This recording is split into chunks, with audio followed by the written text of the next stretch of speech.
Radio City Joke Studio, Joke Studio, Joke Studio.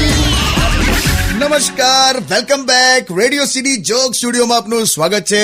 કિશોર કાકા આપણી સાથે જ બેઠા છે. અમારી ત્યાં સોસાયટીમાં જીએસટી ના ડિસ્કશન કરતા કરતા મારામારી પર આવી ગયેલા બધા. કેમ એવું? ખબર નહીં યાર, લોકો રિટાયર્ડ લોકો લડી પડ્યા. બોલ, ભગવાન પાસેથી સ્ટે ઓર્ડર લઈને જીવતા હોય એમને હું જીએસટી લાગે?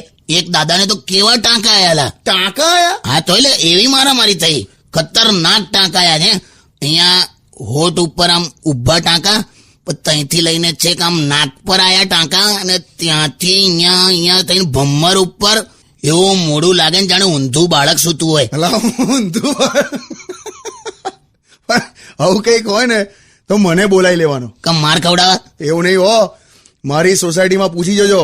એક ટાઈમે મારા નામથી લોકો ધ્રુજતા હતા. કેમ એટલે પહેલા તે શરદી નામ રાખેલું? એવું નહીં બે. અરે માય ફાધર વોઝ ગેંગસ્ટર. તને કહું, એમની તો દહેશત હતી. ખબર નહીં તને, 5 મિનિટમાં 45 માણસ મારી નાખેલા. કેવી રીતે? બસ પલટી મારી દીધેલી. ખરાબ ડ્રાઈવર કહેવાય ને કે ગેંગસ્ટર ના કહેવાય? આજે હોય ત્યાં વગાડાવે. હોશિયારી કોટી. Joke Studio,